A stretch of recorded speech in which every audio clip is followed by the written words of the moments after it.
Welcome to Daily News Dose, your daily fix of politics. Building permits plummet amid housing shortage. The number of building permits for new housing units in Germany dropped by 16.9% in November 2023 compared to the same month in 2022, according to the Federal Statistical Office. From January to November 2023, there were 25.9% fewer permits issued than in the same period in 2022. Resulting in 83,200 fewer units. The federal government's goal of building 400,000 new housing units per year to meet the growing demand, especially in big cities, is likely to be missed again in 2024, according to experts. The construction industry calls for investment incentives, interest rate subsidies, and regulatory simplification to boost affordable housing production. The European Central Bank's (ECB) interest rate hike to 4.5%, the highest level since the launch of the euro, has deterred many potential home buyers, but financial markets expect rate cuts by mid-2024. Bürgergeld sanctions to be limited amid criticism. A social welfare program in Germany that provides a basic income for unemployed people who are looking for work or participating in training courses. The government plans to introduce stricter penalties for those who refuse to accept job offers, such as cutting off their Bürgergeld completely for up to 2 months.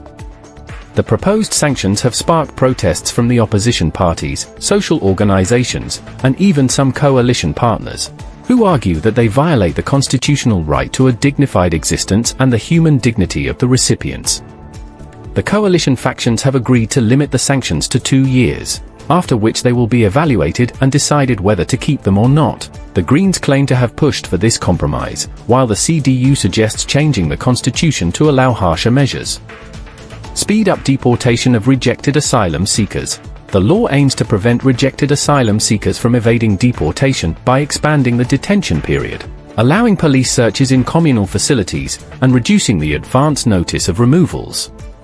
The law was softened after disputes in the coalition government, and now stipulates that minors should not be detained or deported, and that they should have a mandatory lawyer. The law also clarifies that the increased penalties for smuggling do not apply to humanitarian sea rescue operations, although some NGOs fear loopholes and prosecution. Farmers' leader threatens new protests over diesel subsidy cuts. The German government plans to phase out the tax benefit for agricultural diesel, which has sparked widespread protests by thousands of farmers with traffic blockades and rallies. The president of the Farmers Association, Joachim Rukwied, warned that the previous protests were only the prelude, and that the eruption would come if nothing changed. He announced new actions across the country starting from Monday, unless the subsidy cuts were reversed. Agriculture Minister Cem Özdemir called for cross-party solutions to create better conditions for the sector. He said the farmers could produce high-quality food while protecting the climate, nature, and animals, but they needed to be paid for their efforts.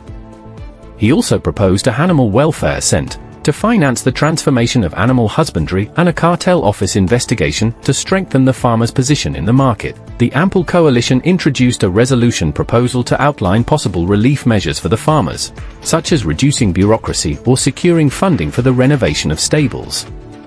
They also pledged to list concrete projects and adopt corresponding measures by the summer of 2024. Subscribe to the Daily News Dose channel to not miss any news update anymore.